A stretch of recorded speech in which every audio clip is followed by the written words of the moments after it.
Hi, Vertin. It's Vertin. Hey, Vertin. Continue the story here.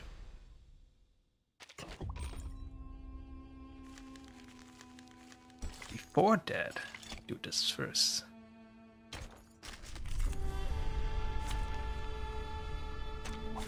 Oh, I got it now.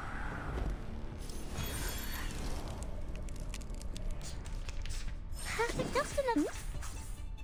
Keep calm. These sheets are my wings. Stay back, I say. Hell's gates. What are you doing? Huh? The connection to what I've just informed, space, and beholds the phenomenal world. Rise and shine.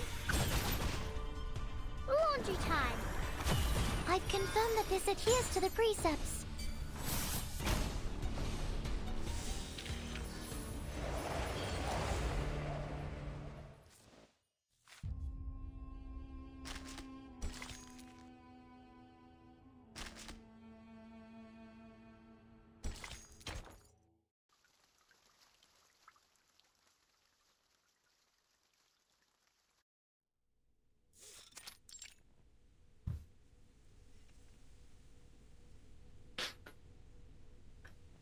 Another equally forgotten research station. Wasn't up just a few slopes away, yet it proved enough distant to put a crazed doubt off their chase. The windows are drafty, the power dim and dying, but at least the air carries no stench of blood or decay.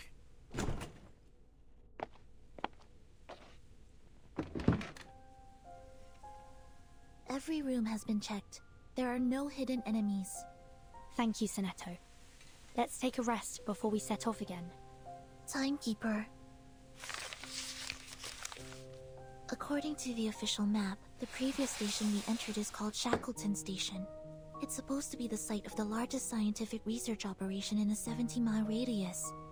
If even they fell victim to such a tragedy, it's hard to imagine any of the smaller stations surviving it.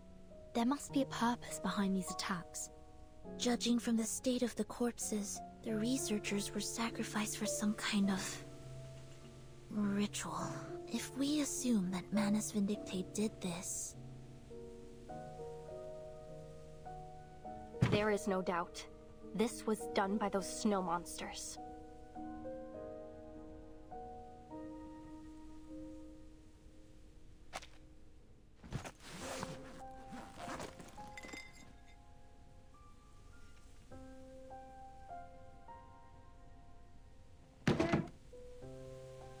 Then it's highly likely that this was all in service of the same ritual Mr. Olive mentioned.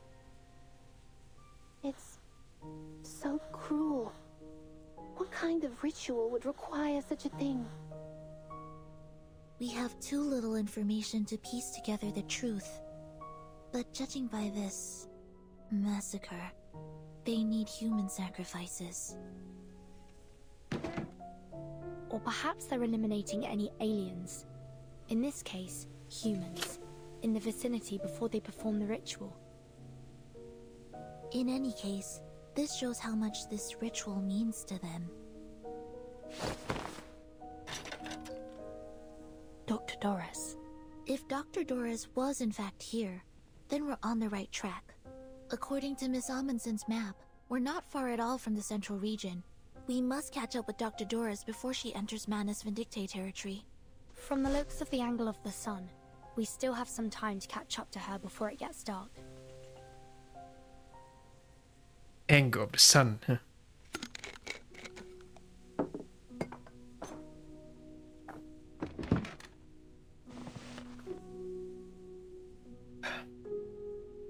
Narika arranged the food by type and size, muttering under her breath. Mother Spirit, thank you for feeding us and for everything you provide.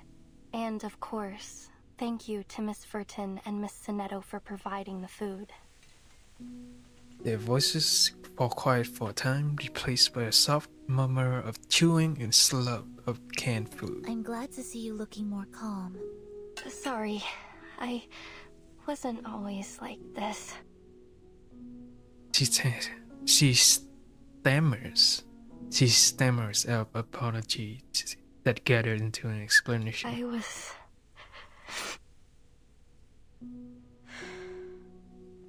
They said I was like a fearless sled dog. Don't worry. I understand. We've all gone through things that have scarred us. The incandescent light flickers as if knocking in agreement. Is it to do with what we saw in Shackleton Station? She untangled her finger with force. I know you need information, but there isn't much else I can tell you. Insanity, snow monsters, starvation. Death just kept on coming. Frile told me to run, so I did. I ran all the way back the way we came. I ran fast as I could. But when I got to the station, everyone had either left or... Yeah. He stopped, unable to continue. Words are necessary to piece together the rest of her story. I'm sorry. Nautica shook her head, meeting sinister gaze. She steeled herself and tried again. I don't know if it's because of hyperventilation or that I hit my head, but there's some things I can't remember clearly. But that fear I felt, that fear still haunts me. I'm no longer as brave as I used to be. Miss Amundsen. Back in my hometown, you're considered brave if you can tame a reindeer. We have a racing festival every year. Whoever wins the race serves as the voice of the Mother Spirit. They hear her voice, and it beats its rhythm in praise of the sun, and the flag of our village is raised high into the sky to declare their victory. I was the best dog and reindeer trainer of my age. I always thought I would be the one to beat the drum one day. Dog and reindeer? Why are those two together? But now, even my sled dogs are gone. They were so brave to venture all the way to Antarctica with me. Her eyes dropped. The words still don't come.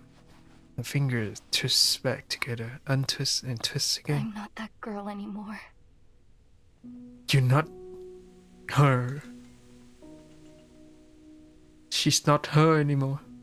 The air feels damper than it has the right to be on this cold, dry continent.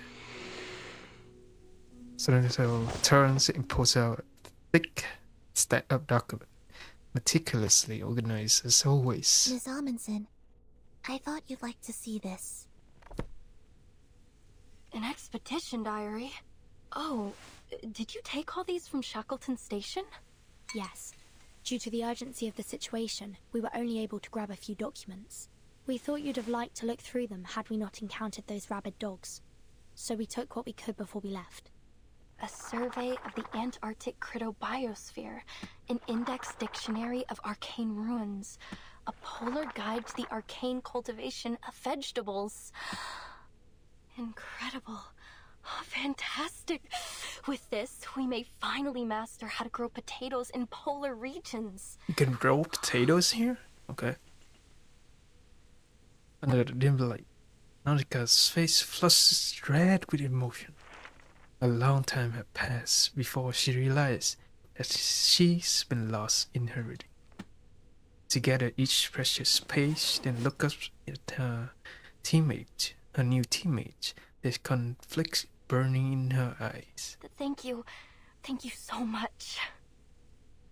In the end, all she can manage is to repeat her It thanks. was worth the risk. The scent of canned food lingers as each savor both the fullness of their bellies and the rare moment of peace. What are you looking at, Sonetto? Senator closed the door, looking very grave. The sun doesn't seem to have moved at all since we last calculated the angle, Timekeeper. So time has stopped. Oh, Is it the midnight sun? If only I had the eyes to see it. Technically, it's autumn in Antarctica at the moment. Polar day only occurs in the summer months. Indeed, we've seen it rise and fall several times since we left from Tierra del Fuego. And even if it were the season for Polar Day, the solar angle would still vary. Oh my god. Nautica's breathing once again picked up the speed as their analysis progresses. No, it can't be. All these abnormal phenomena. The sun standing still in the sky. That aurora in the broad daylight.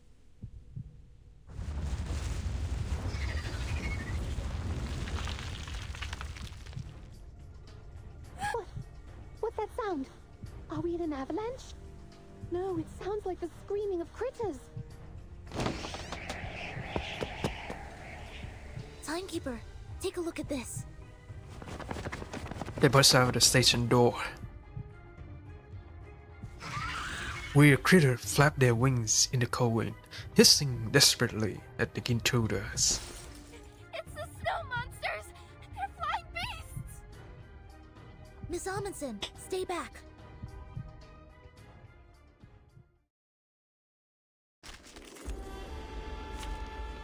Time for some battle.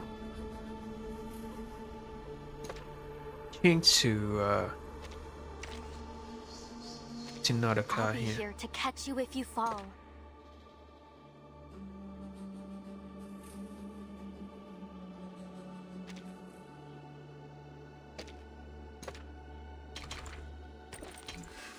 Let's see how she perform.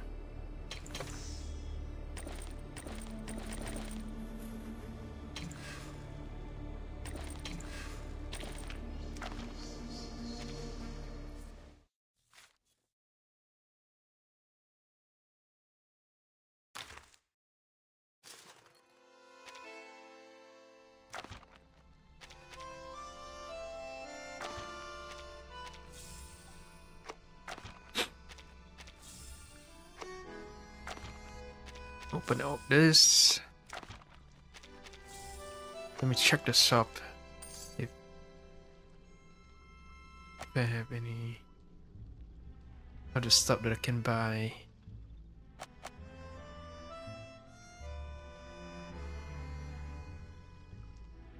I buy all of them. Already bought all of them.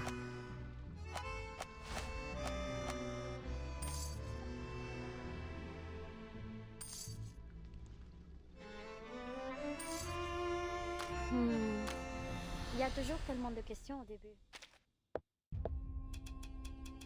Need these.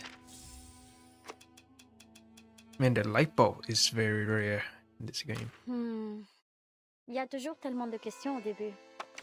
Mais les gens finissent inévitablement. You're setting off again, right? And you'd like me to travel with you too?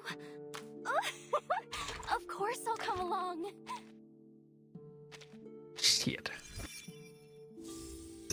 Don't have enough for max level.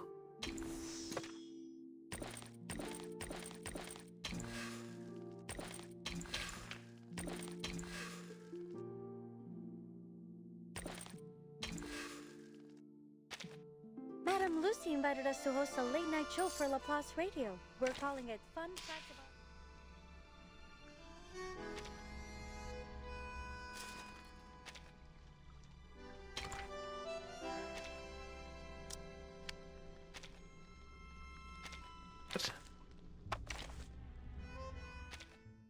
You're setting off again, right? And you'd like me to travel with you?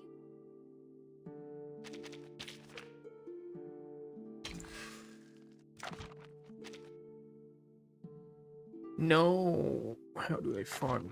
Can I farm this? I can't even farm this. Bought all of us. Sad. So sad. Very sad. Oh! Wait. How do you get this?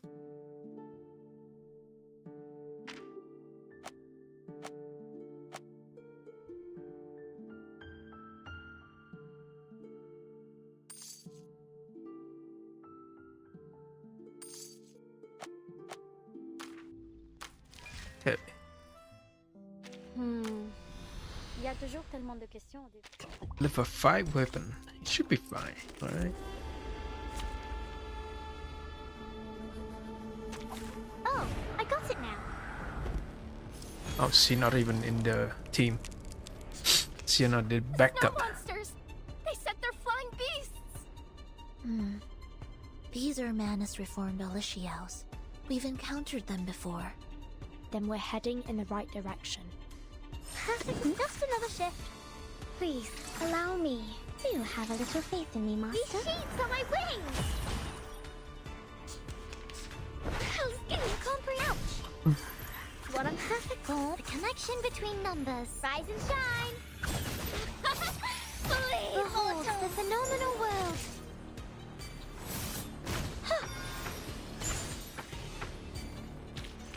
Yet another proof nearing perfection.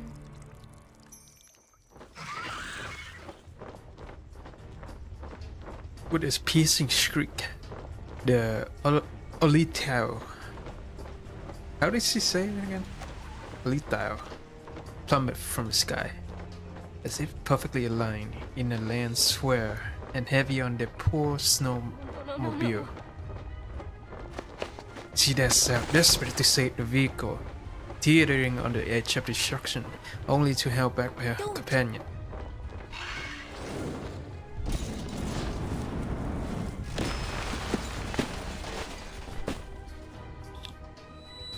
Flames shoot out first, followed by a screeching roar, rising to a strange final, a spectacle explosion. Boom! The transmission tears free from the blast. The snowmobile lies scattered across the white ice field, flames still licking over the spilled fuel tank. Blind by the smoke rising from the fire, they make out a glowing mass that brightens the endless daylight in the sky. No. That was our only means of transportation.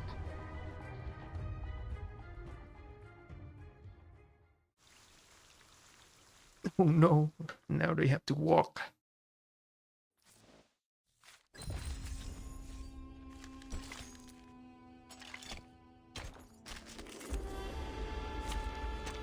Oh, I got it now.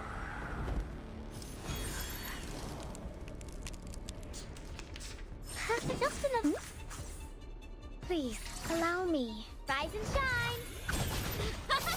Flee, mortals. Ouch. What I'm told. Just another shift. These sheets are my wings. Uh-huh.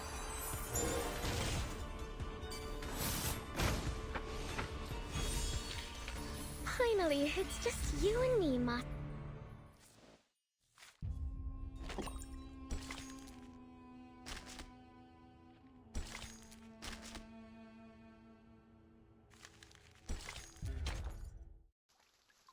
The worst journey in the world.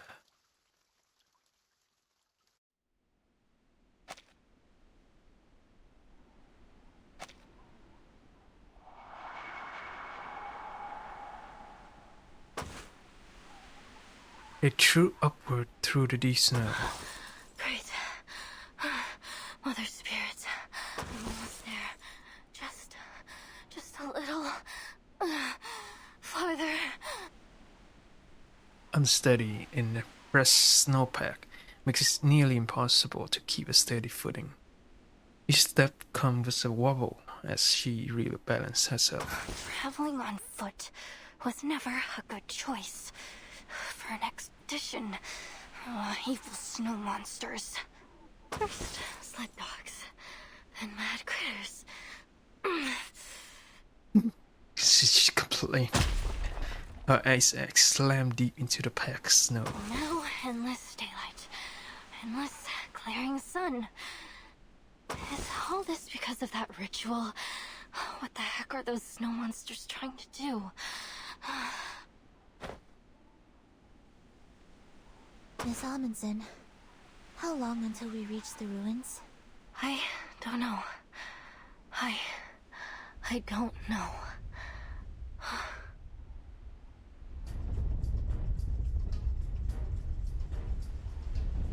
Careful, something's coming.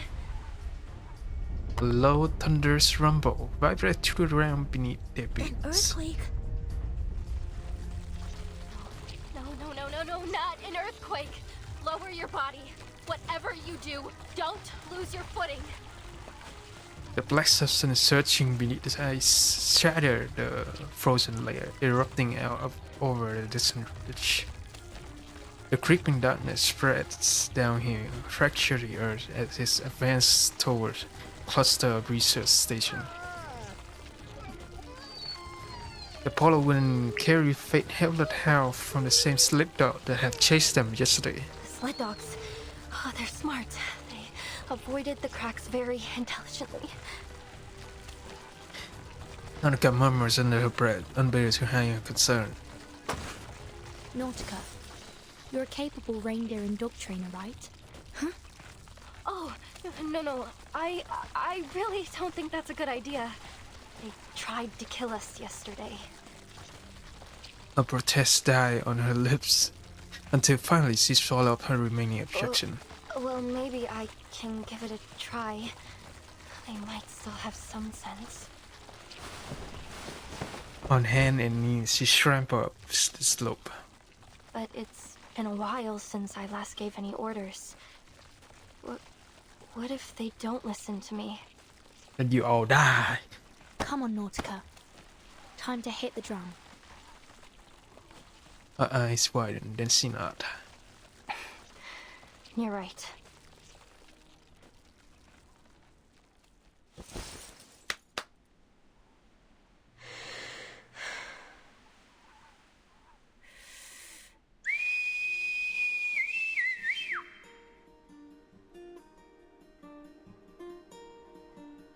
A long, clear whistle pierced the air from Nautica's chapped and cold lips as she waved her arm wildly. In the distance, the frenzied sled dogs had taken notice and gradually quieted.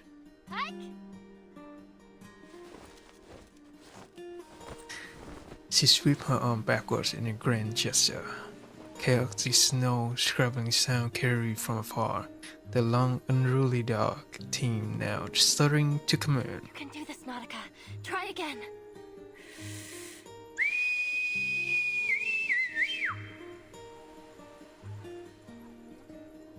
She finally got her companion back again.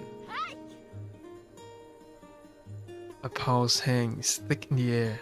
The sound of barking dog gets nearer as approaching palm churned the snow into rusting tire powder.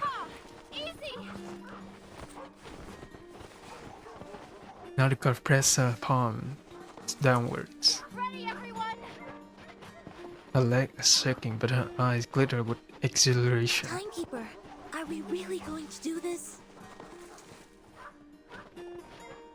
The dog team is nearly upon them, still half wild as they speed forward, yet in a single swinging motion, Nautica pulls herself up. Yeah.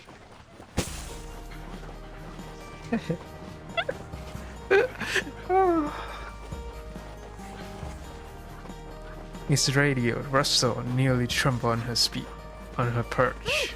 Holy mother of... What are we doing? I have no idea. Straight ahead! Straight ahead! The dog chased down slope without hesitation, ignoring any potential pitfall that may have hidden in the mist. Oh, right! Pat them around the head and neck. That will help you bond with them. I suppose that makes sense. Finger pressed over the sled dog head, coarse yet soft fur slipping between them. I hope Ulrich has come across friends as reliable as these. Nautica pressed low, burying her face in soft fur behind the darkness. I did it! I did it! These are the biggest sled dogs I've ever seen! Ah, what a touching moment.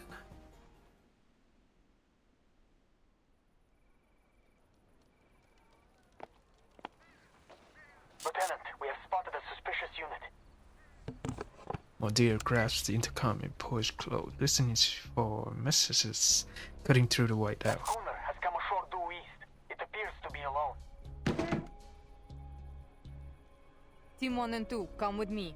Team 3, stay and keep watch.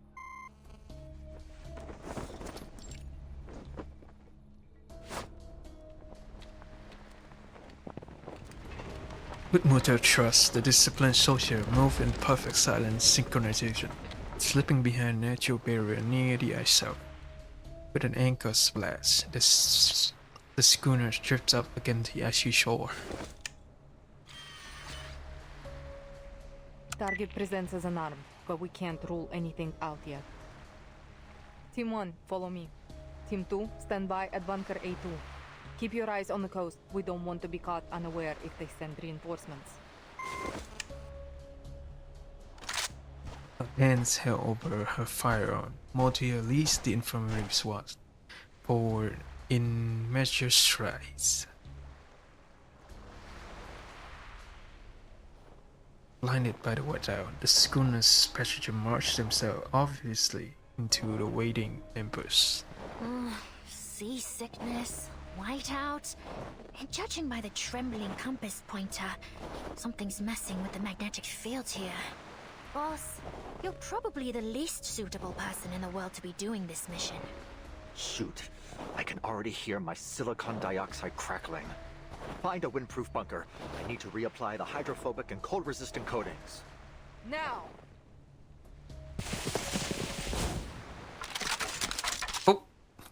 Oh, she's gonna die.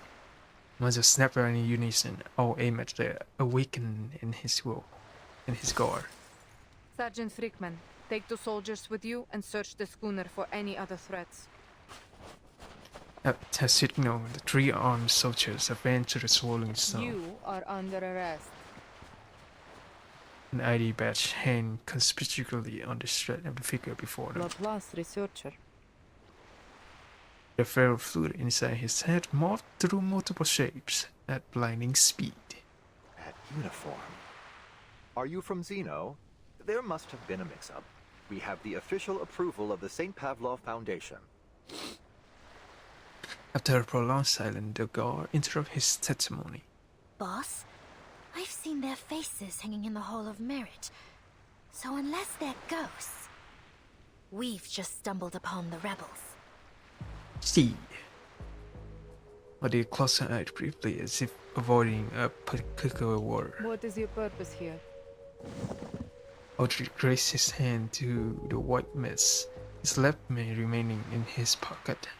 It's none of your business. All you need to know is that we're not a threat to you.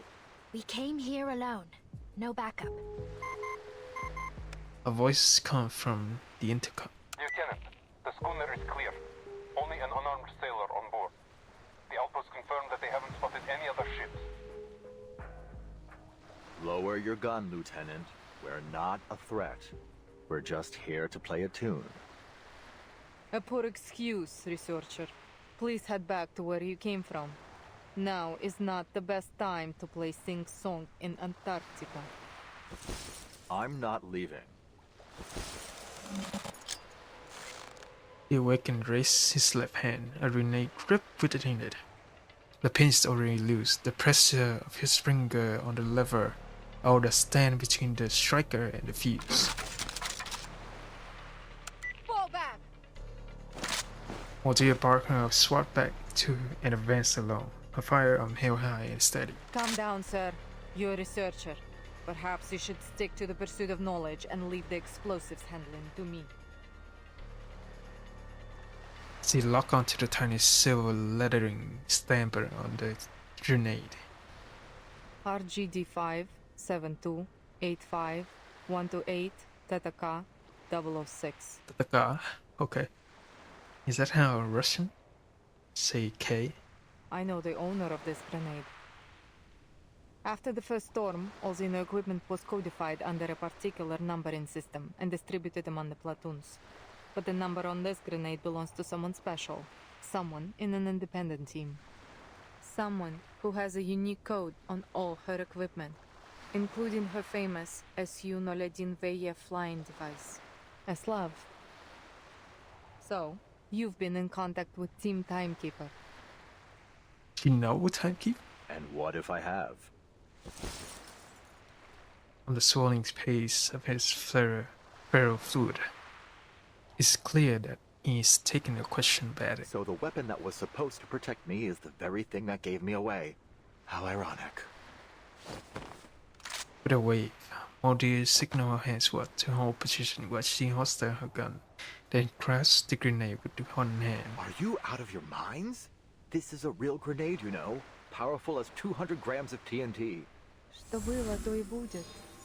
Shit, she an arcanist. The pen whipped back into place, the spring retag. Everything reset to its factory new state. Your arcane skill. Rewind time? Shit. The upper no explanation as she wrenches the now harmless grenade from object For troops. the last time, what is your purpose here? Is it about the Timekeeper?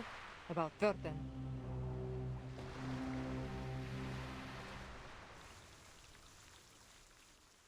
What is her relationship with Burton?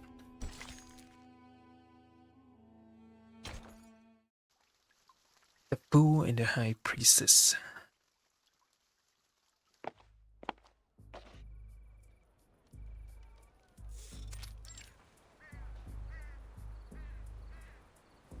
Mordia's fingers tense around the intercom. Yes, that's right. Given the helicopter malfunction, we would be hard-pressed to make any movements unless absolutely necessary. We still have plenty of resources. We're prepared for the long haul.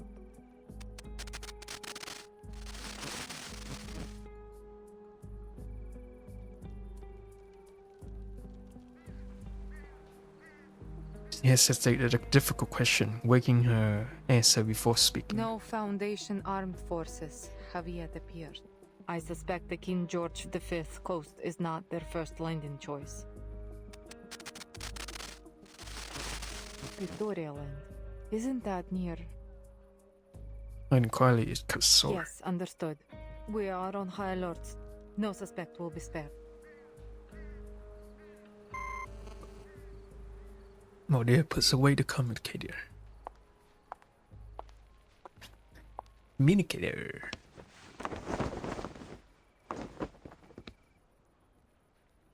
Aldrich sits restrained along with his guard. All that chatter, yet you didn't report the thing most worthy of reporting. Am I so trustworthy? You are disarmed with no locator and no backup. It would be redundant to report you. There's no need to disturb Father with such things. Redundant, useless information, like the hundreds of millions of possible combinations of the Enigma machine that are discarded once the code is deciphered. Anyway, are you certain there's no room for a deal? He raised his handcuffed hand. Bullet is loaded. A single action make it clear who hold authority in this No camp. deals for captives. Aldrich paused, though not entirely too A long. soldier's loyalty should be unwavering, no? Then why did you turn to Manus Vindictae? The shadow of a distant cloud cascaded down the mountain, bringing a rush of chilled air, as if It's none of your business. this frees up both time and space. Touché. Did the other soldiers agree with this decision? No need to tell me. Your silence is answer enough. Aldrich laced his tone with sarcasm.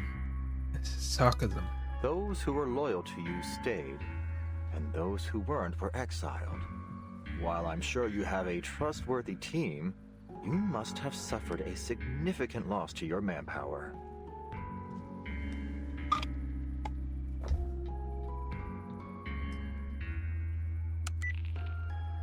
So you're here to listen to music, huh? My father would appreciate this record. Given this is the only thing with you besides your expedition gear, it must have something to do with your purpose here.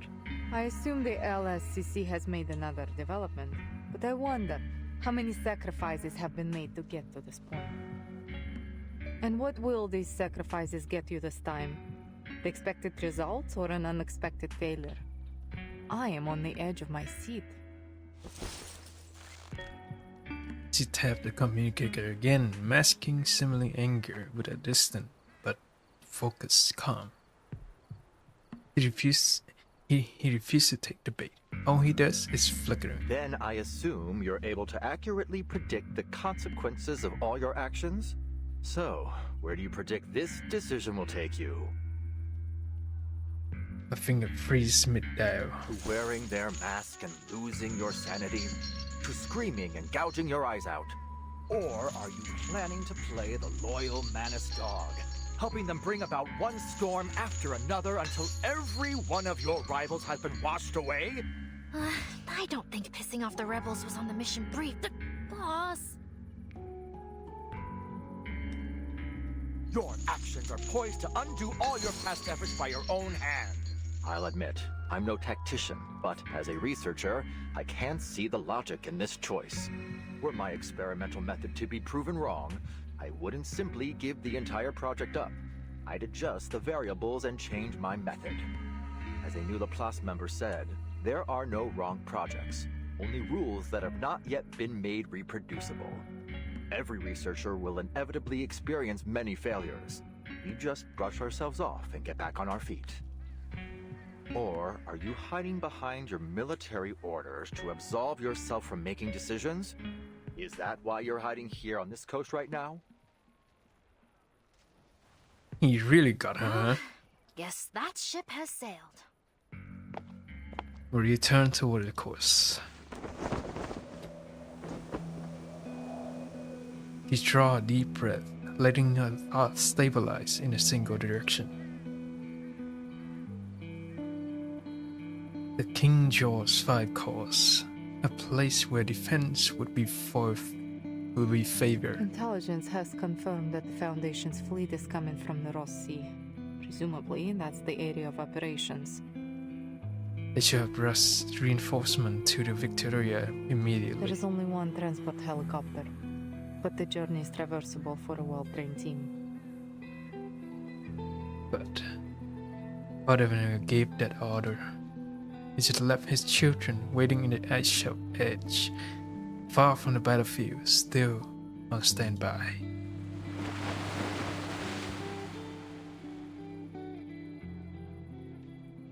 Well, looks like this mission is a great big fail. Least we can have one last chocolate MRE before we're toast. Do you want a piece, boss? Thank you. But chewing isn't in my repertoire. It doesn't matter how ready to eat the meal is.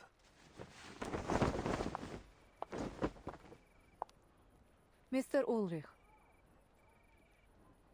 Modi snapped out of her thought and turned with a piercing focus. How much do you know about Manus Vindicte's plans in Antarctica? A sharp shift in questioning put Aldrich on edge. No deal made, and you still want some info. Is this how Xeno trains its soldiers? She looks away deliberately. Honestly, I've never been much of an interrogator. But before I pour you into Terra Nova Bay, I have to know who or what is behind your mission here. Wait, what? The fair fluid flickers, circuits crackling inside. Cicero appeared hopeless.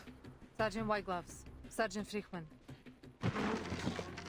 Had Modi caught two sudden flank on her on either side. Take him back to the old building in the station. That will be a more suitable location for interrogation.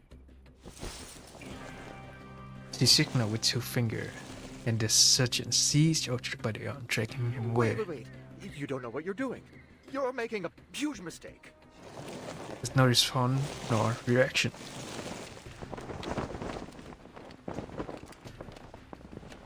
Modi leads the way. The golden tassel on her belt fluttering with each step.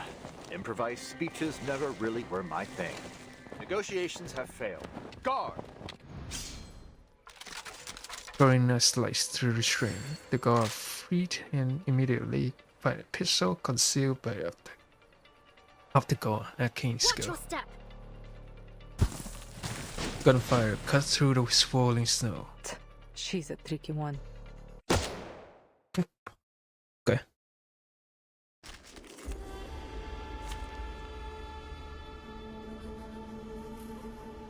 machine. Yes, it seems to be fine.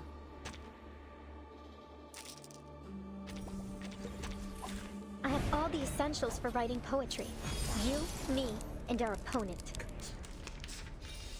The show's on. Wear gloves. Más allá del concepto mundano del Time tiempo. waits for no one, even for a great feat.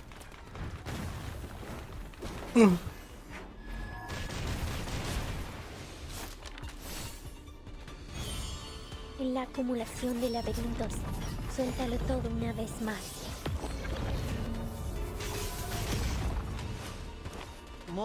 Lieutenant, sorry we're late. Actually, you're here just in time. There are more of them? Boss, I'm really not cut out for this. Huh? It's already over?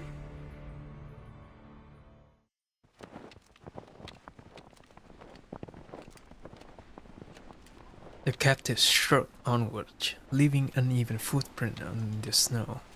Ahead, Maudie marched with her head high, gaze fixed forward.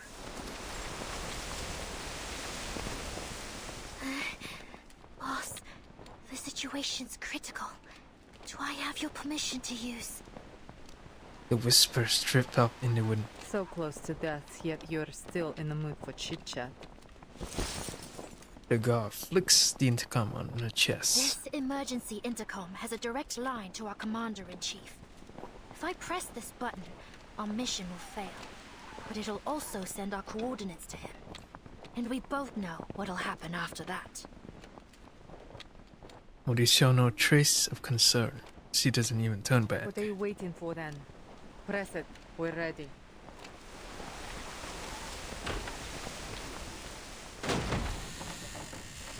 Leading the way, Maudie pushed the door open to the research station.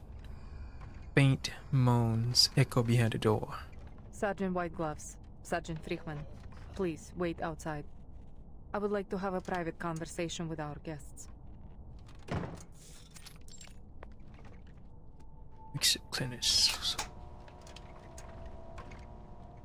With a click of an H switch, dim light flicker one by one. Light, dim and flickering as it is, dispel the darkness, revealing the source of the moon one by one. This is... The research station had been converted into a field hospital.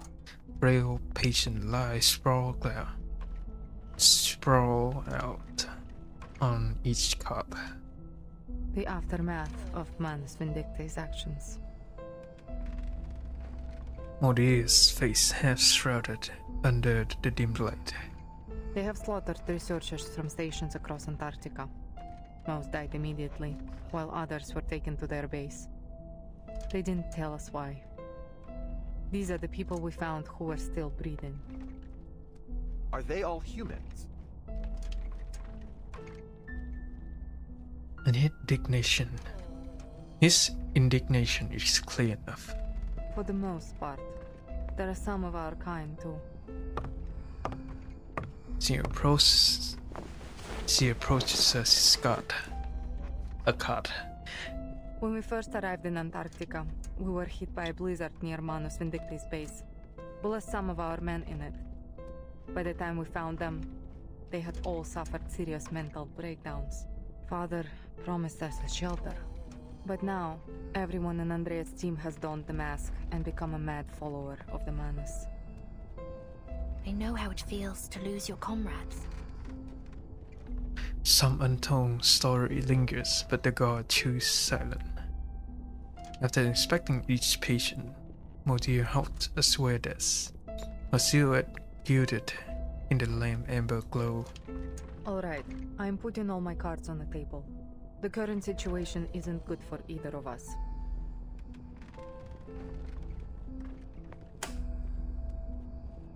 We need to trade information if we want to stay in the game.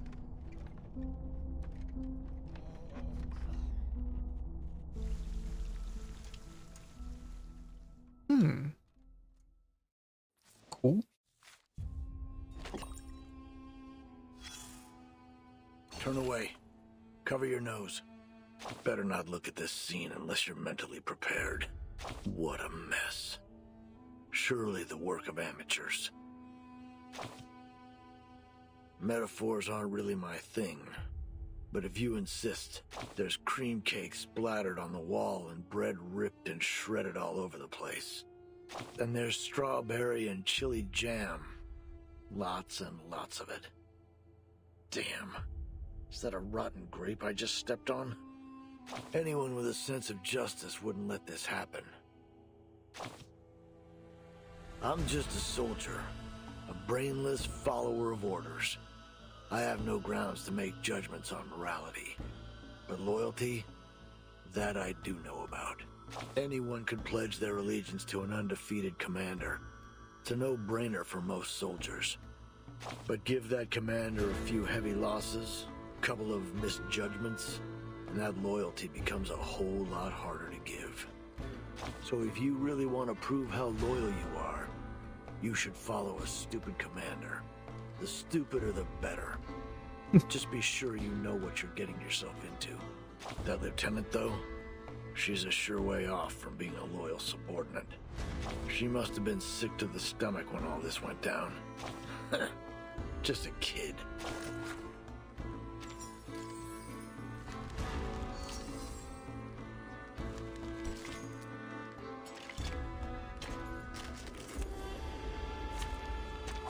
Nothing unexpected.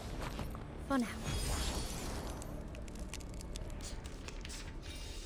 The show's on. Más allá en todos los momentos. Time waits for no one, even for a great feat.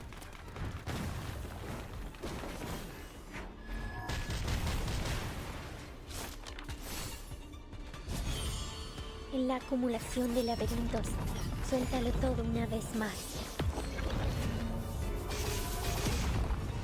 Idealismo, duelos de fantasía. Do I have to do this?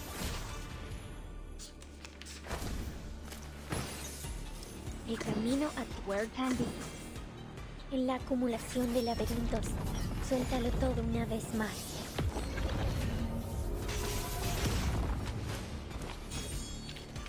I haven't had a eureka moment like this in a while.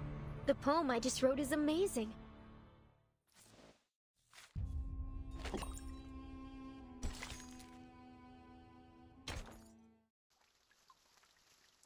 Call of the Wild.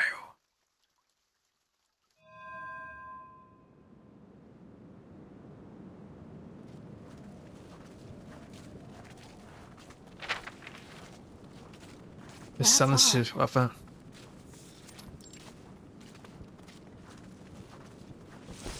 Nanaka looks down at her map, then up at the surrounding snow slopes that in peaks. She repeats this several times, searching for familiar landmarks. Are we lost? My team reached the outer perimeter of the ruins twice. The entrance should be right around here. She dropped her gloves hand together, the fabric rustling softly. Sorry, Merton. The terrain here is nothing like I remember.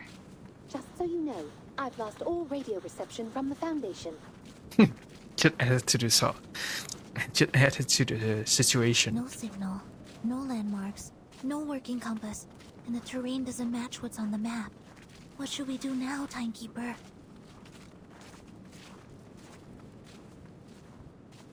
Roll dice. Pick a direction and go. The engineered sled dogs, after only a brief rest in the snow, start chasing each other's tails. Hey! My watch is not for dogs. Give me that. Shoo! Shoo! Nanaka wipes her drool of her antique watch before storing it safely in her pack. The dog plays in the Ouroboros like circle, happy whimpers filling the air. I have an idea. In fact, the answer's right in front of us. Shh. Watch. Dr. Doris's stethoscope? Huh, you're right. It's been staring us right in the face. The sled dogs are canines after all. They should have a sensitive sense of smell.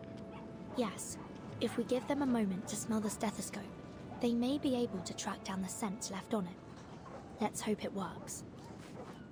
The led dogs released his companion, shocked his tail, and lowered his snout to sniff the stethoscope.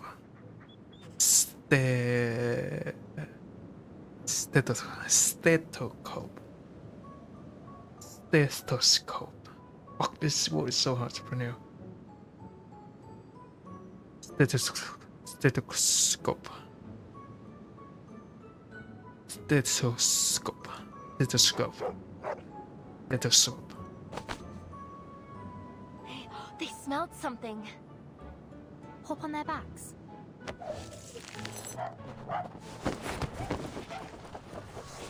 That's convenient.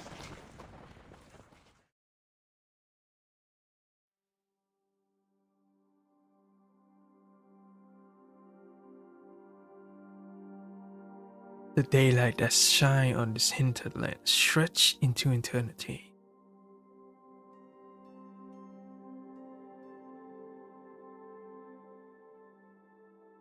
Movements across the icy waste seem meaningless without reference points, just as none could say how long the sled dogs run before their sudden halt.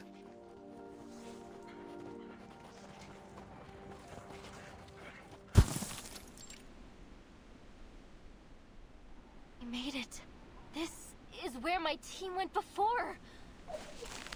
She pulls the harness, and the sled dog obey and steady and content stop. The guide appears, then fades from human sight. If the devoted journey, let their songs unite. Matu was right. The Mother Spirit was right. Oh, it was the right decision to join you. The companion pet the dogs as they dismount. Where are we? A labyrinth in a valley? Relay believed that these were the only outskirts of the site. She said that if we pass through the valley, we might even find the real ruins of a temple, or a city even. Look at this stone wall. There are excavation marks on it. We ran into an abnormal whiteout last time. It was too dense.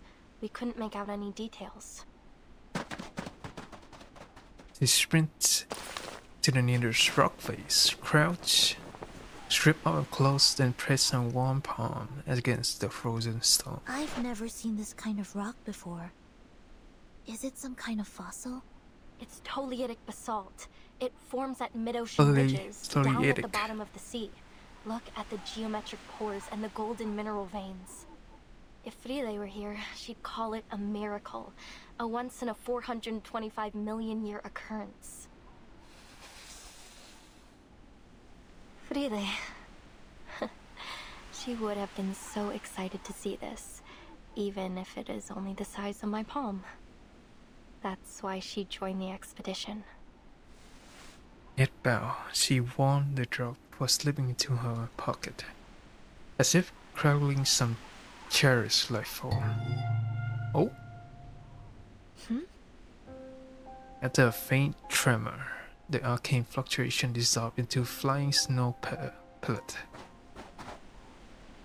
Instinct carries her 2 steps forward before freezing. Timekeeper? Her side had locked onto a anomalous snow mound at the base of the opponent rock face. Not an illusion. Possessed pathway. Crouching, she brushing away. What? Crouching, she brushes away the accumulated powder.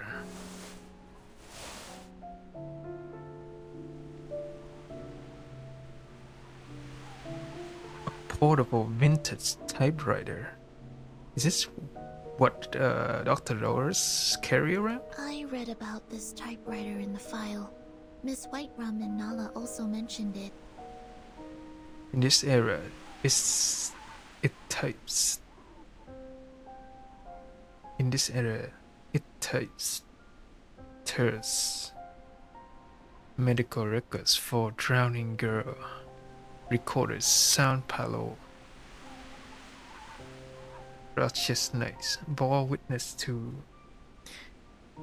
Missionary Poetry That's right. Society. This is Dr. Doris's typewriter. Another one of her belongings. Is it too coincidental to be mere chance?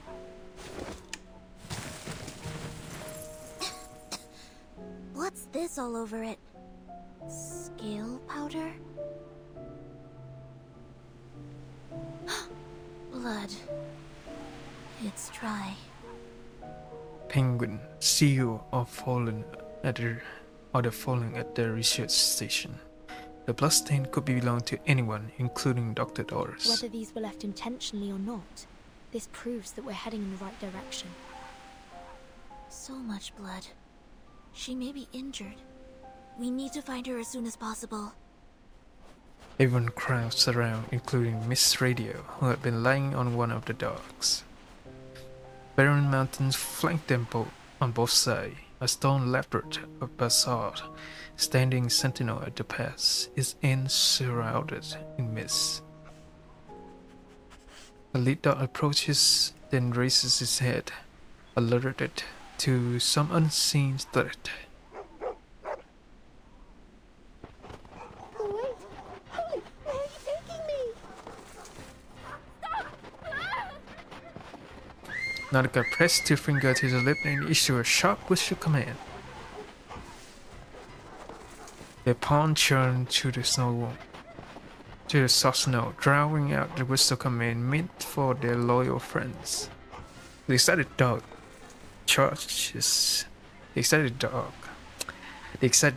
dog charged into the labyrinth, carrying the helpless Miss Radio with them and soon disappeared from the wheel.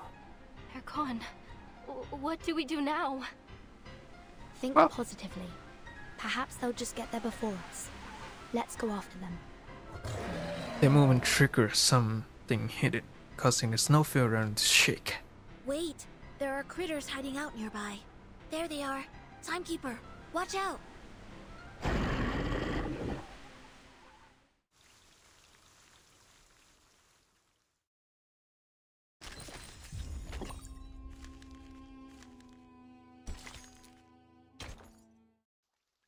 It passò la nenice.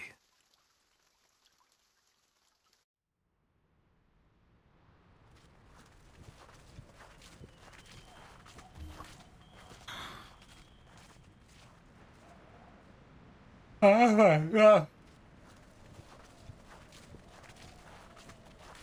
I'm so tired.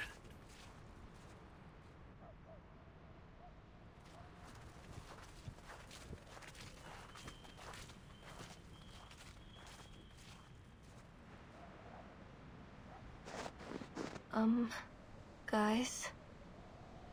Exhausted, Nautica finally break the silence of their long streak. The chief assistant waved her glass feather, and grabbed a tiny 6 beside them. To its left are 5 preceding numerals in a solemn sequence. Yes, Nautica. We noticed it too. This is the 6th time we've passed this stone wall.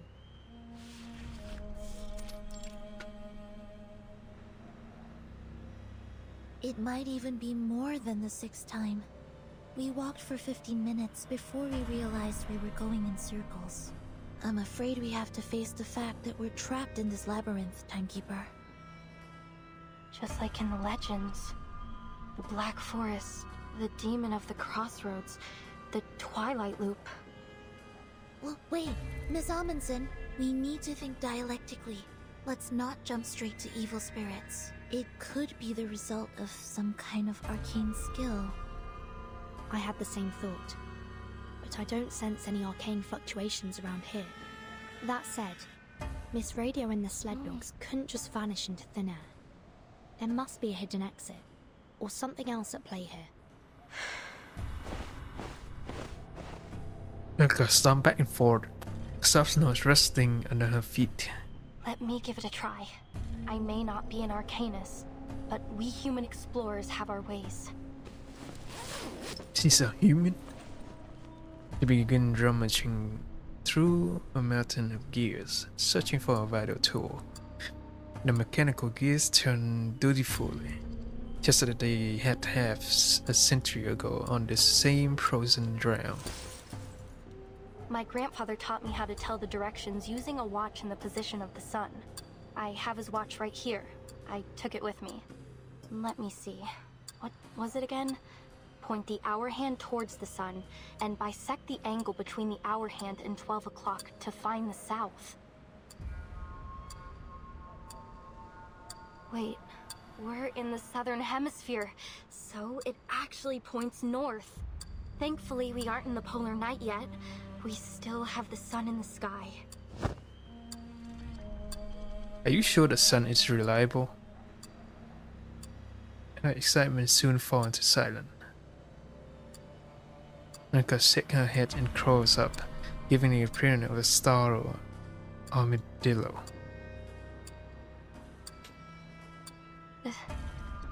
There's no sun. North, south, west, east, the sky is smothered under a thick cloud in every direction.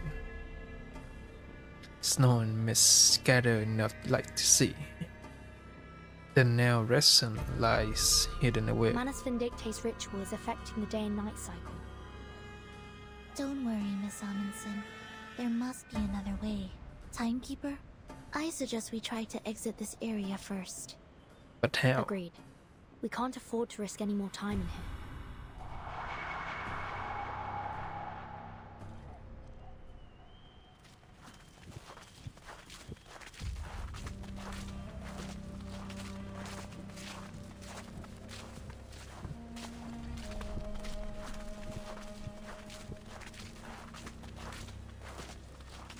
They keep going in circle again.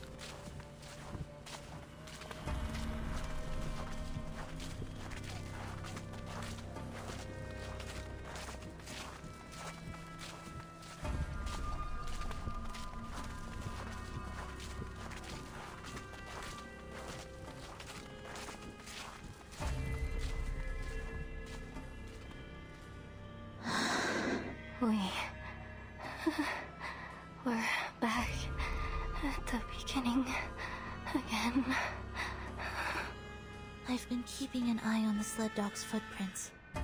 We've been following them all this time, yet we still seem to be going in circles. How did they disappear, along with Miss Radio? Is this a trap? A trap that only lets dogs leave? Okay. I don't want to be stuck here forever. The ruins are just behind the pass. They're so close.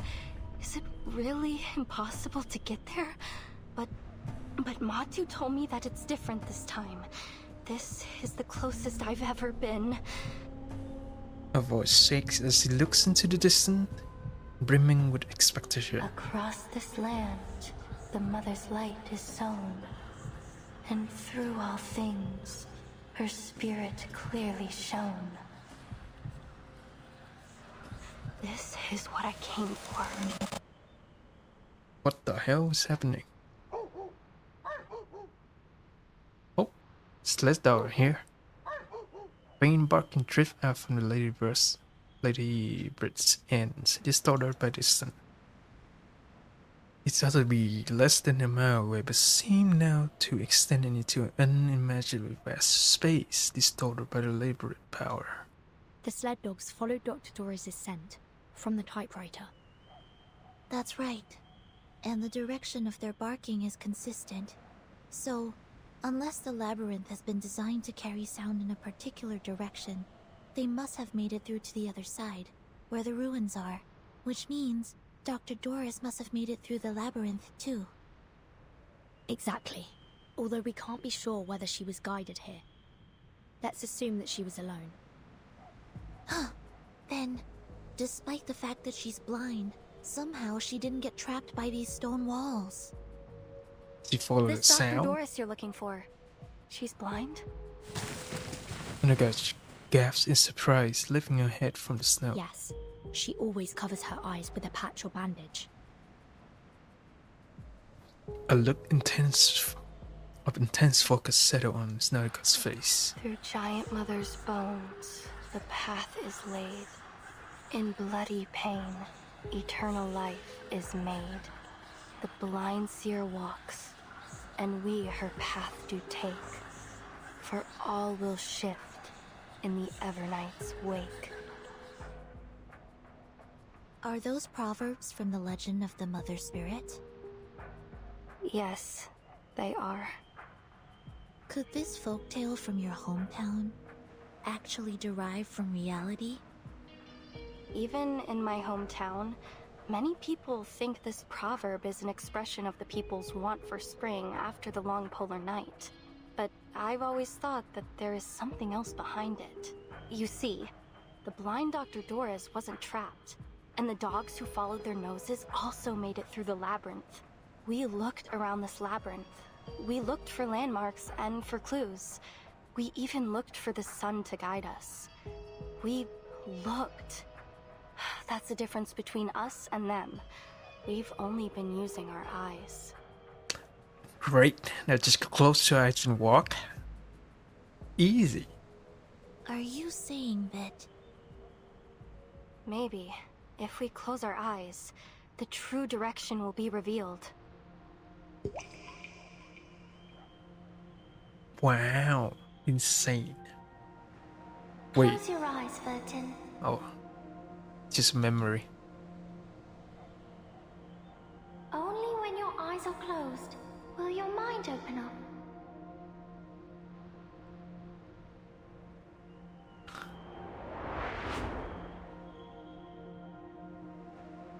Huh. Clear clues, simple deduction, familiar theory. It's worth a try. We don't have any other ideas at the moment. We trust you. Yeah, ice cold hand clasped Are you together. ready to walk in the darkness, ladies?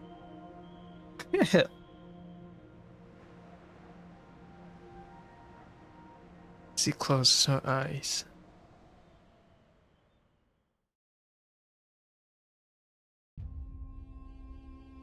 Oh.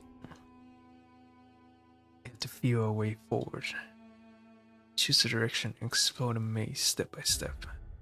As you explore the darkness, your awareness will fade. Find the exit before there's orientation reach 100. When you're unsure of where to go, tap Active Mind's Eye and find the right way. After it usually requires 2 rounds to recharge. Let's move out.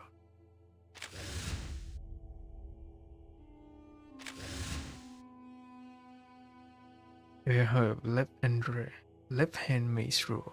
Save you for your left hand along the wall, you eventually find the exit. Yes, because a maze can be seen as 2 sections divided by the correct path, but on the edge of one, you inevitably will find the exit. That makes sense. Won't you try? I got stuck frozen to rock.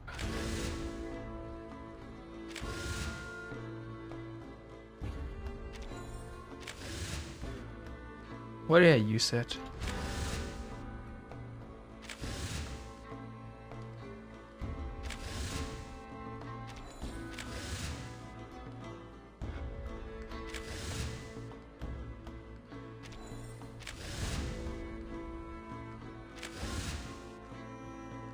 Oh, found it.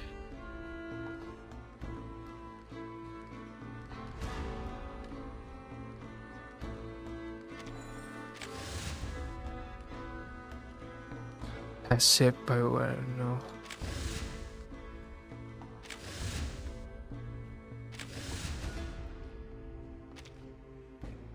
There is nothing left to feel but cold stone in the frost autumn.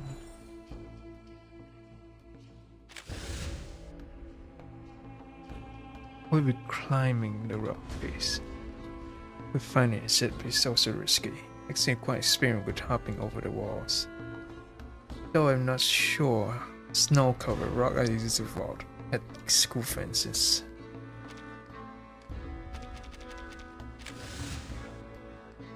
That is growing our sense of direction.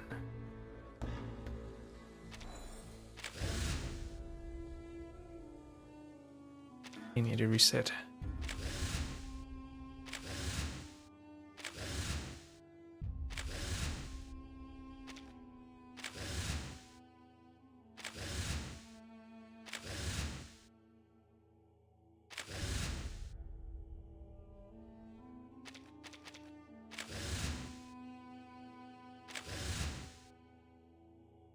Under 4 in a row since our scientific tool aren't working. Perhaps it's time for some arcanium. A pair of divine rod pendulum would help, but unfortunately our supply is limited. All we got is golden fleece, ultra boar, and some incense. Wait, the ultra boar? Could try to contact the dead. Okay, but they friendly soul nearby who soldiers away. We didn't know where would they be still wandering around here as a ghost? It's so silly. Yeah. There's some imprint over here. It seems someone had moved through this way. Thank everyone to open an eye and take a look. Then feeling first. The fourth tubular projection fade trace of arcane energy. A very ancient fossil of some kind. Creature with similar shape has existed in the late Cambrian. No, taking for the imprint over here is that's my hand. Okay. We are out. Put it out. See follow of proofing along the path of melt and refrozen The ice. snow here feels different. It's harder than the last path we were on. I don't think we came this way when we were following the dog's footprints. Did we? Basalt, stone walls. A path that can't be found with open eyes. I see it now. The designer of the labyrinth used these stone walls to create an optical illusion. We missed this entrance over and over again. Right. Even if the dogs hit into a wall, they could still follow the scent. Of course! The Mother Spirit is always right.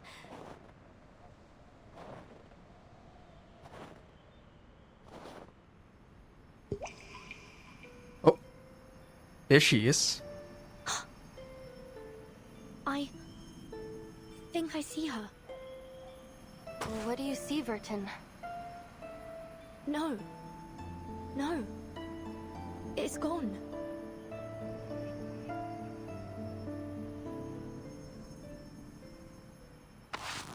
Take my hand, Timekeeper.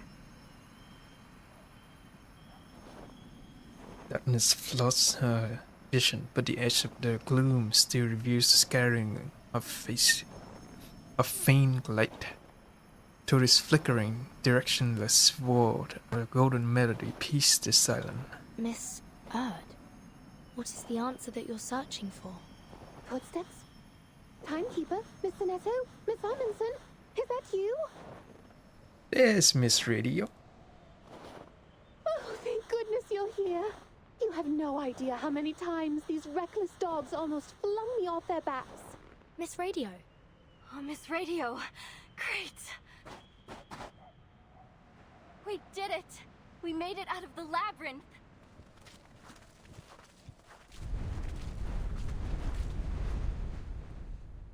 Snow and wind blur her sight. Where are we?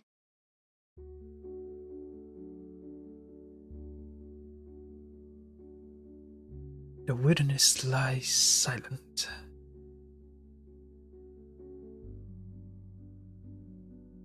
The cries of ancient creatures stream bordered by tropical jungles, and the life they held all at once full of something.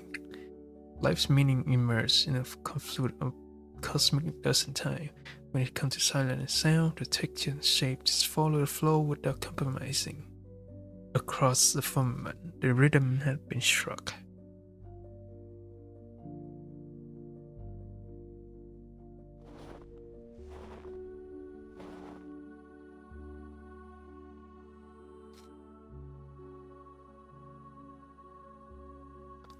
Initial excitement dulled into her daze. She stand frozen, unable to look away. She clenches her trembling fingers, tilting her head up to high, tears mixed between voice and fear. Joy and fear. I found it. It's real. The Mother's spirit does slumber far to the south. The legends are true. And I found it. Its ancient architecture whispered of forgotten histories. The air hangs so heavy that Narga's soft seams sink straight into the earth. We should keep moving. I have a feeling that all our questions will be answered once we pass through that gate.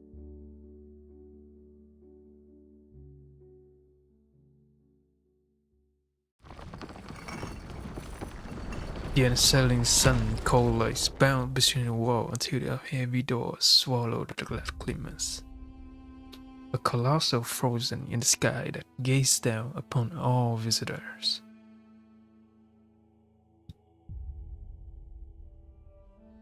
Its silence and acknowledgement that they have passed the first trial.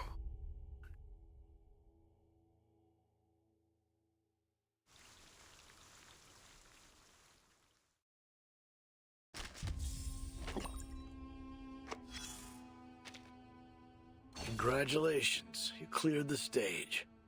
Though I hardly thought it'd take you so long. The answer was right in front of you the whole time. Just cover your eyes. Funny, you had to do the very thing the enemy wanted you to.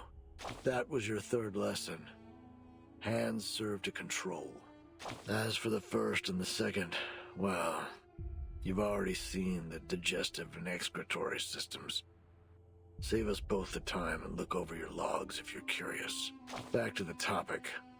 You almost died in there thanks to the false intel from your eye scouts.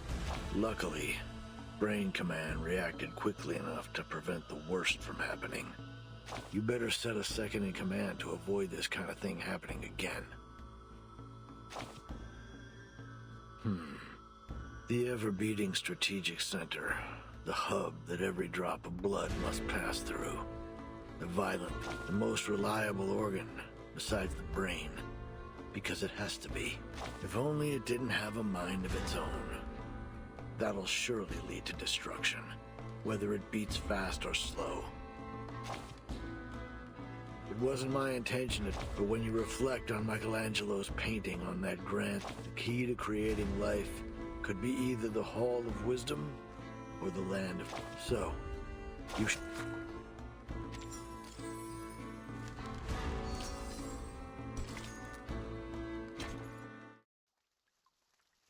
Another Laplace experiment.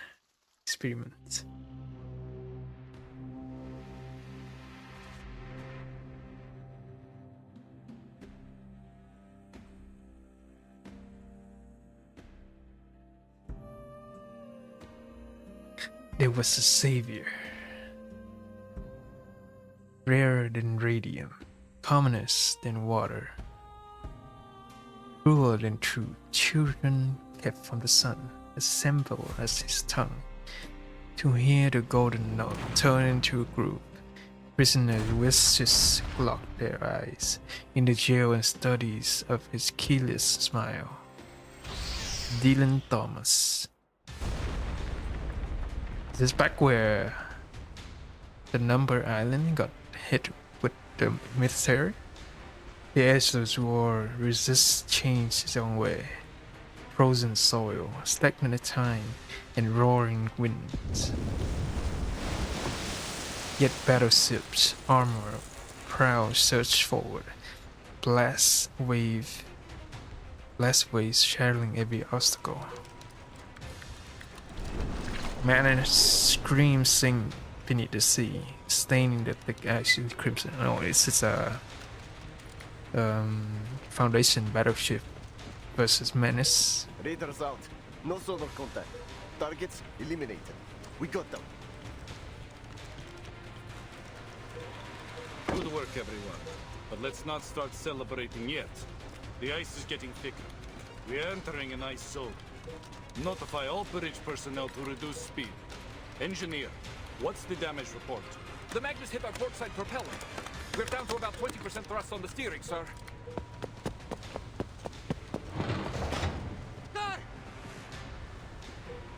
The scenery burst through the door. Big roll on an iceberg at 12 o'clock. It's closing in fast. Captain leaned into the high-powered telecopter. Speeding iceberg? Really? What did I tell you about staring at the snow too long? It messes with your vision. First mate, take this telescope next. Idiots! That's no iceberg! It's a fin! A massive one! Something's under the water! A Leviathan! Leviathan? A silver run down the captain's spine. All systems engage.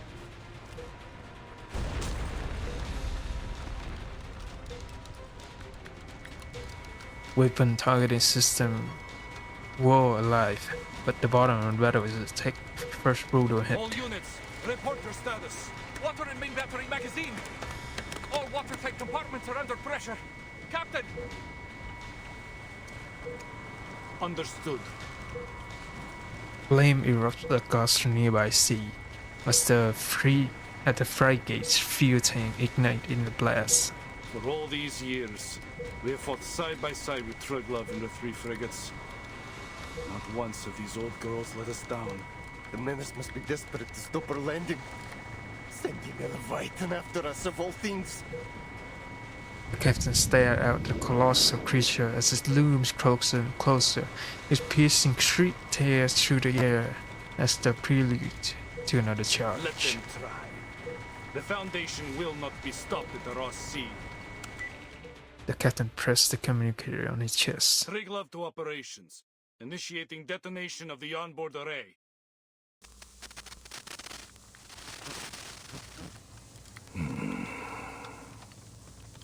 Static hits briefly before the signal dies over in the attic. Yet within the moments, precise and clear order are reassumed. Operations to Dida. Steer clear of the ice zone. Fall back to defense line A2.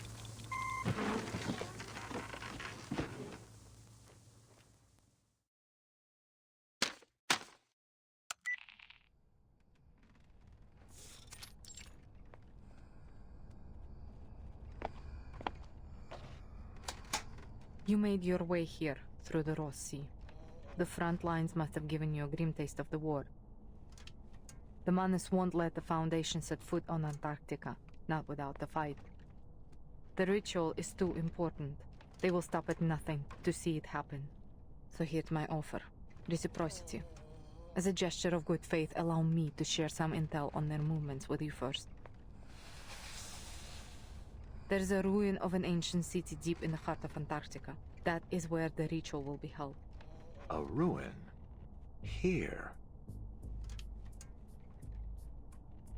Against that mountain, yes. But it isn't just any ruin. It's Manus Vindictae's stronghold. Rituals, preparations, high-level meetings. That is where they all happen. In order to secure the continent, they have fortified the coastlines, covering every possible landing point. The Order of Enlightenment is stationed at King Edward VII Peninsula. The Apostles' Brotherhood controls Mary Birdland. And the former Xeno Sentinel unit has deployed its forces along King George V coast. The terrain is already a natural fortress, but that wasn't enough for them. They have deployed a number of arcane-modified beasts, several Magnus and a Leviathan, if my intel is correct. Oh, no way! A Leviathan? I heard you could sink Australia with one of those things. Oh shit. Mordia pressed the communicator to our ears as the battle reports cracked through.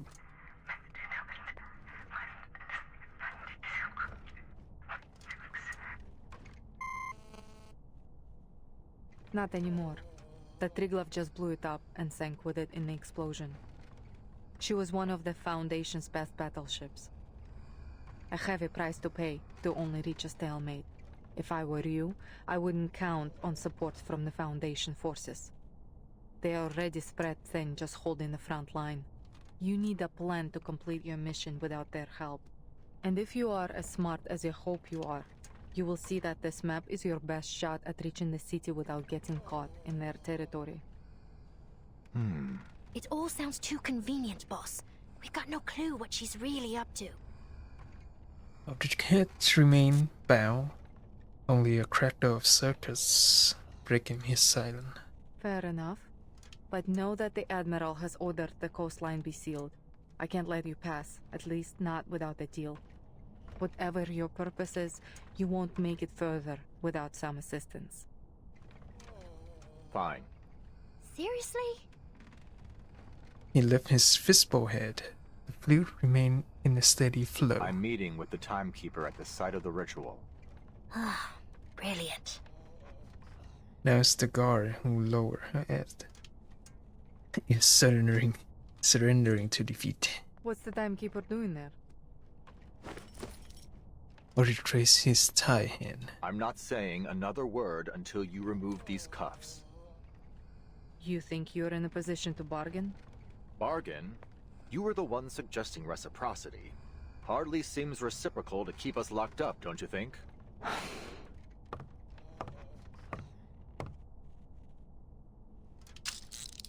He clicked into the handclap clock. Both turn and then they now freed captive.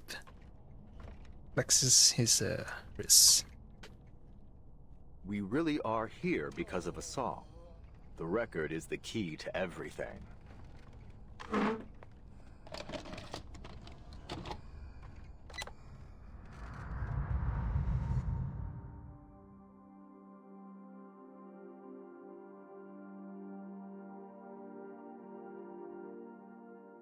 In 1995, before the world was afflicted with the storm, this record, along with its arcane record player, was sent into space aboard the Regulus Space Telescope, serving as the power source of the satellite.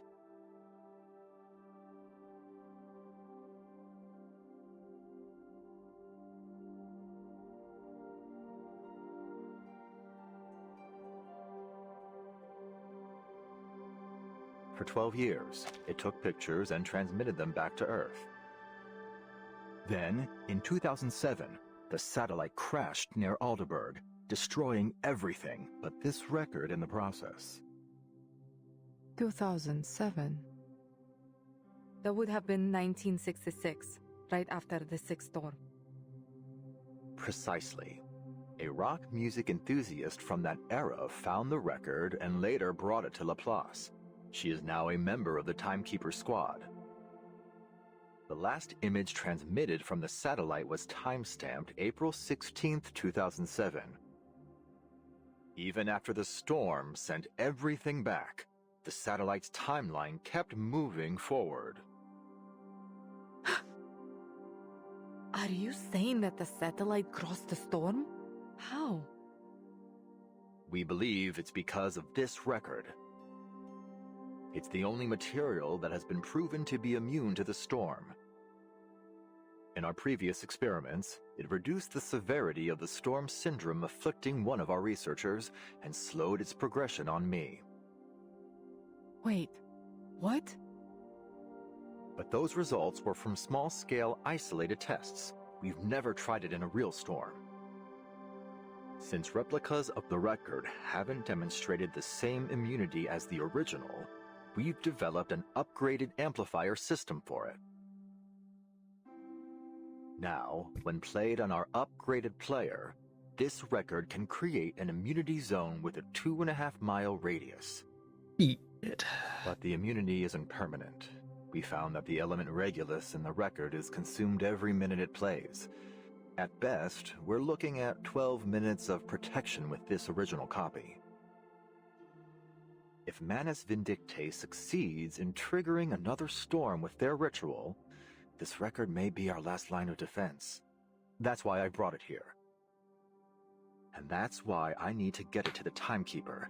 Should the worst happen, at least we can minimize the damage. And I'll be able to see how it works during an actual storm. An invaluable boon to our research. Sounds like Laplace has made remarkable progress since the Equilibrium umbrella. I have to say, I'm impressed. So, there it is. All my cards on the table. What have you got for us?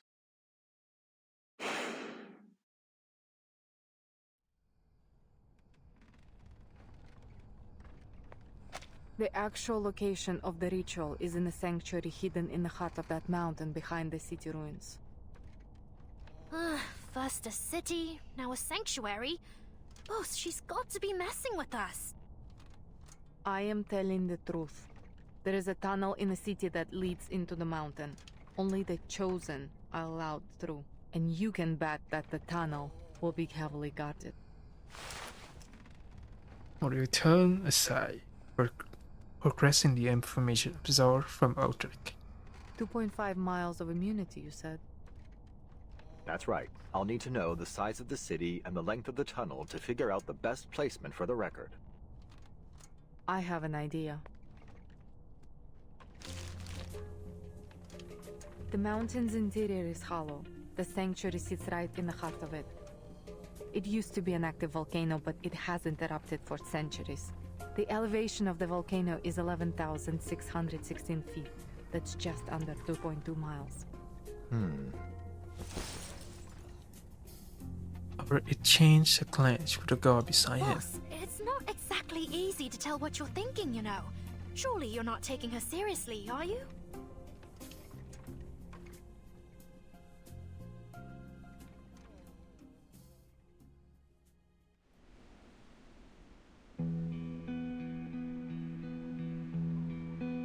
Three figures emerged from the abandoned research station. Now repurposed as a few hardware. The two Fred captive just adjust their clothes and ready to depart. Mordius hands the map to the guard. Scaling the mountain isn't going to be easy. I have marked the dangerous areas on this map. Try to avoid them when planning your route. The guard nods and receives the map. Before you go, let me make one thing clear. This is just my advice. Whether you take it or not is up to you. If just the two of you go up the mountain, you may keep yourselves out of the enemy's sights, but it will be highly dangerous. There will be no saving you if something goes wrong. Of course. We'll weigh our options before we make a move. Good. Keep your head on straight, soldier. So, just like that, you're letting us walk out of here? With the record and a map? You call it reciprocity. But what's in it for you? It may have just been the wing or a trick of an eye, but a moment Mordius seemed to smile. Arcana's death hasn't weakened Manus Vindictae. In fact, they have kept the Foundation very busy, taking different names and causing chaos around the world. They rallied their followers, journeyed across the globe, and set the stage for their ritual on this barren land. And all right under everybody's noses. They planned every step, but you just barged in here with nothing but a record and an idea. If you were my soldiers, I would have thrown you out of my camp by now. That said, You return the record to the rightful owner with a solemn gesture. I would rather see the storm end than see you fail. Aldrich accepts the record in turn. Well then, thank you for your help. After the final handshake, Aldrich turns towards the snowfield with his guard.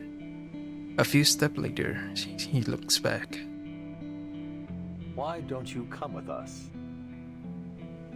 Me? Look, we may be rushing in there like a couple of idiots, but if this works, if it really stops whatever scheme the Manus are brewing, don't you want to see it for yourself? It doesn't matter what I want. I have orders. His fluid flickers, feel time becoming walking to the gathering powder, snow without another word.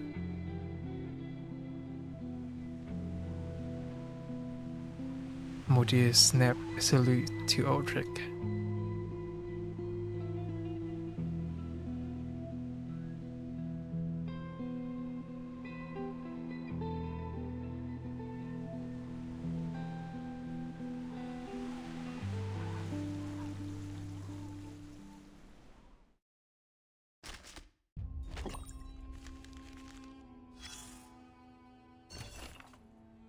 suggests that every researcher continue their regular exercise or else apply for exoskeleton from the institution.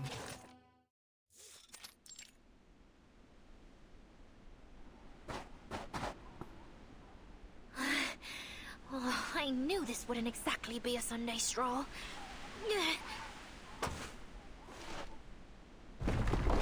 They got pushed another obstructing boulder aside with effort. But I didn't think we'd literally be carving our own trail through the wilderness.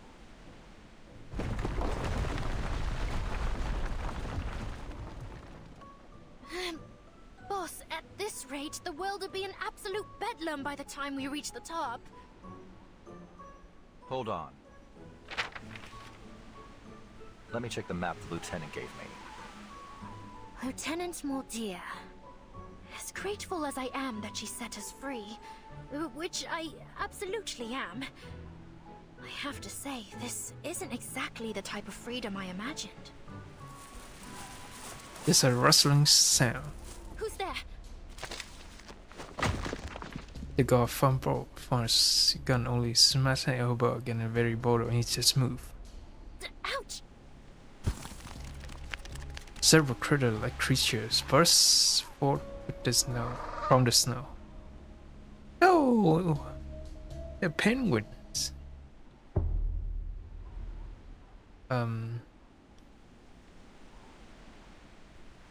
Why they look so menacing?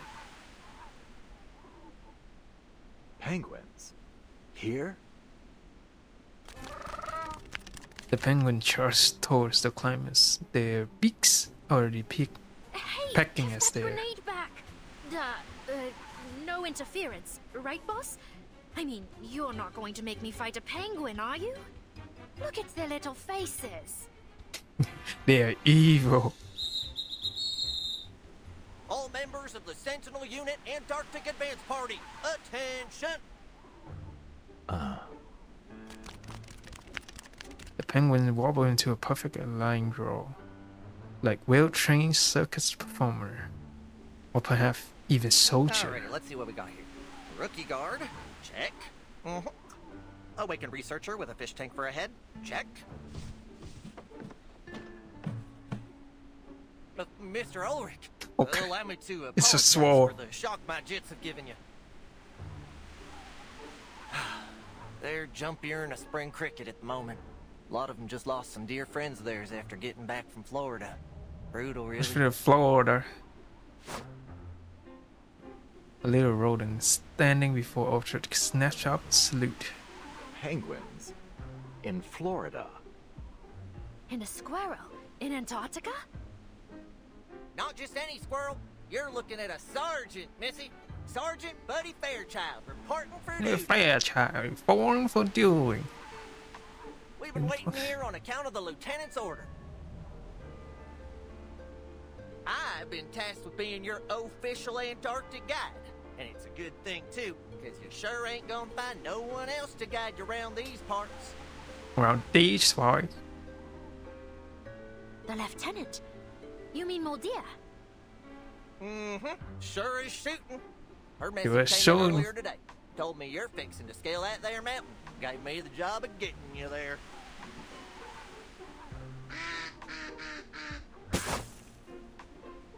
In unison, the entire penguin squad deliver a textbook Xeno salute. Mordir, I could kiss you. So, Sergeant Fairchild, you and these, troops are under Moldir's command. How to struggle to process the surreal scenario. Let's skip the pleasantries, shall we? The lieutenant's orders were as clear as the day is long. If you really want to help your friends and save the world, then we better get your behinds up that mountain quicker than a cat on a hot tin roof and get that record playing. Now let's get moving before the Manus get their ritual going. Save the world? I had no idea she thought so highly of us.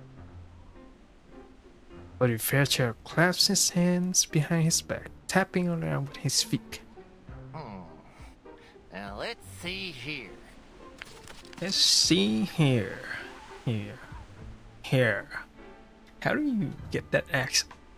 circling Aldrich with palms still firmly behind his back. Bodily Fairchild sees him up with a critical eye. Mountain ain't no Everest, but it sure is a storm in July to be a tough climb for y'all big and tall ones. Well, can't never could. Buckle up, folks. I don't want to see no bodies tumbling down the mountain. Nobody. You hear? Nobody. Tumbling the mountain, you hear?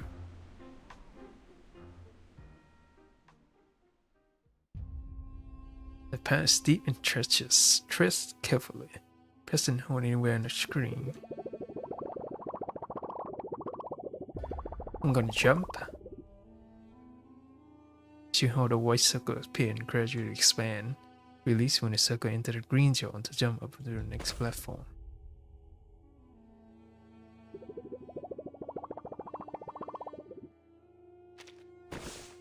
Very cool.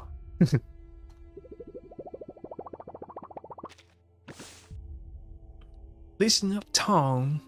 From here on out, you will best follow my lead. If you fall back, crash out, fit ball on yours, it won't be no laughing matter. I have an emergency plan. If things go wrong, I can use my demos. Solid prep soldier. Let's just pray we don't need it. Stay sharp, eyes open. You hear? Open your hair.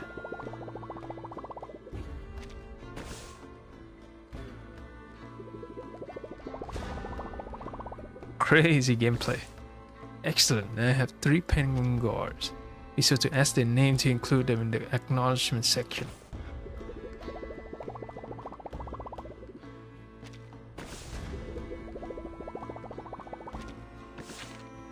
Calling the Timekeeper. This is Aldrich. Damn it. The Foundation communication are barely getting through. What's up? Lost contact with your pal? We need more details intel about the ritual which is crucial. I have reported to the Timekeeper as soon as possible. But the blizzard is too heavy and the mountain is too tall. We need to find a location suitable for our shortwave radio. No sweat, partner. Just leave it to me. What kind of spar are you looking for? Electromagnetic waves get absorbed and reflect by terrain. Direct wave give off a strong signal that reflects or diffracts one. So the fewer obstacles between us and the Timekeeper team, the more likely we will be able to make contact. Of course, the state of the ionosphere still affects a few. Sergeant Fairchild, are you listening? Of course I am. Bright eye and pressy tail as ever. So you need a clear spot facing the city room, right? Then you folk do your thing. I'll scout ahead. Keep your peeper open for my marker.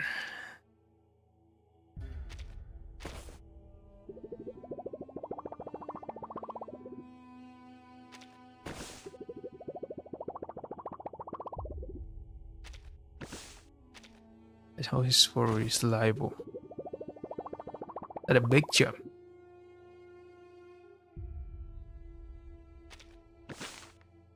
Oh, your radio working?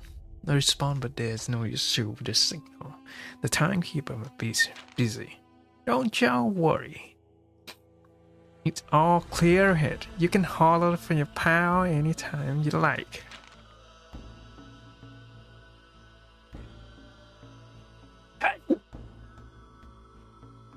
I admit that you got a knack for science. It will make it back alive and one you could consider joining Laplace Scientific Community Center. I certainly my colleague would have no issue accommodating another unusual colonies. Shock. I'm flattered.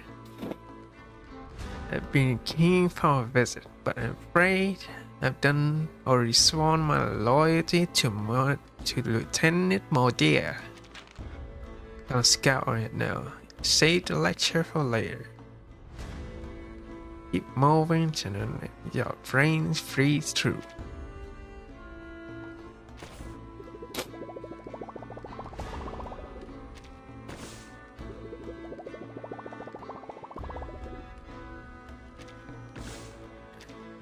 Just telling him we'll record later. We have some.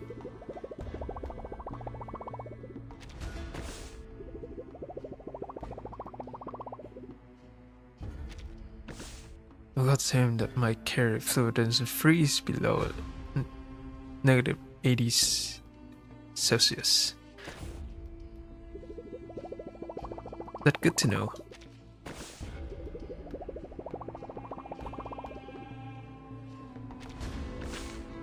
This spot look good. We have got direct line of sight to the city ruin, so the signal should carry. Don't stop now, it's dangerous here. We're gonna keep moving. Dangerous, we're the only one here, and the slope is quite gentle. The ambulance risk is less than 0.5%. It's an exclamatory in connection. Didn't tell me we reached the timekeeper now. Mr. Aldrich, don't you smell that? Yeah, it's dusty, something lying waiting for us. Timekeeper is in danger, you don't do. It's come window, the next one will be coming easy. You two go on without it. This risk is mine to take. But boss, let's go get my order. Like, just hand me the demos. Demos. I don't know when tonight.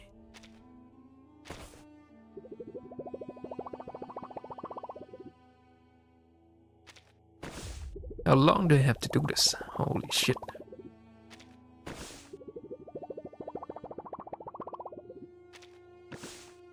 Starting transmission to take you. Let's hope nothing goes wrong.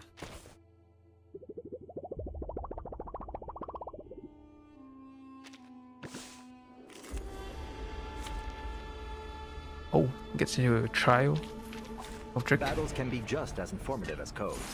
You just have to know how. I'll handle this. All right, time to crack some code. An accurate reading.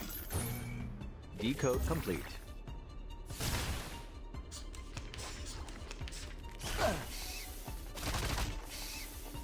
That doesn't sound good. Oh, come on, pals! I salute you! Get a taste of this!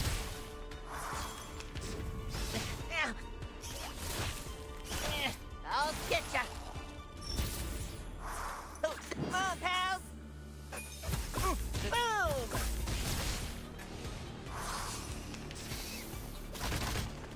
Hold on. Freeze! No way.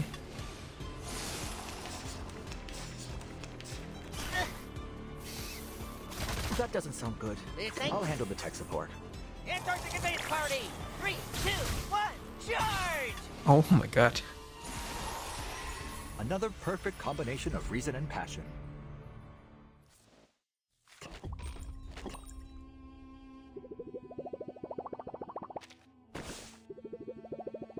Still not done.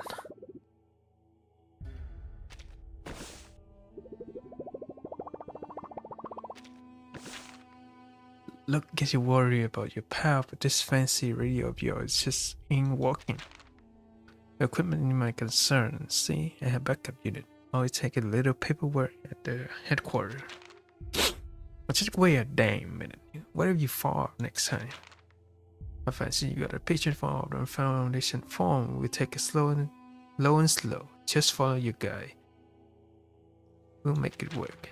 But every step we take this way, take it farther from the timekeeper compared to Manager's Vindictae.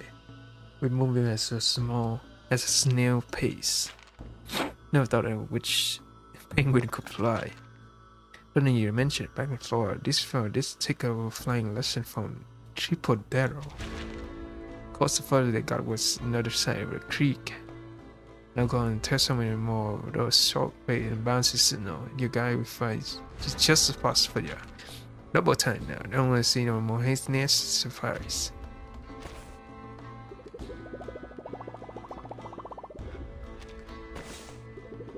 I don't think I'll set a tank. Maybe I can rig the radio antenna cage.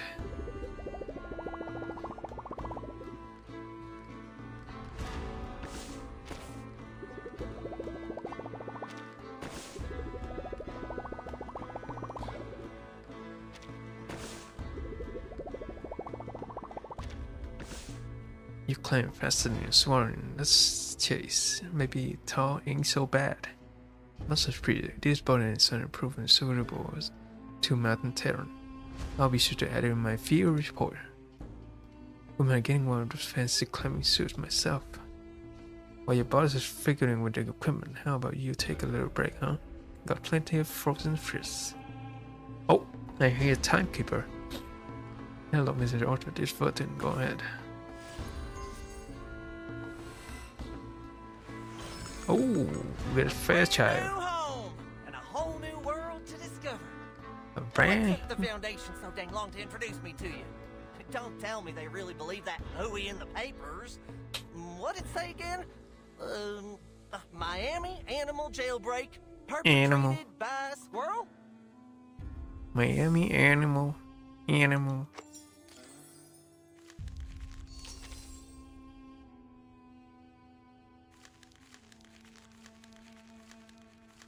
Okay, let's take a break here.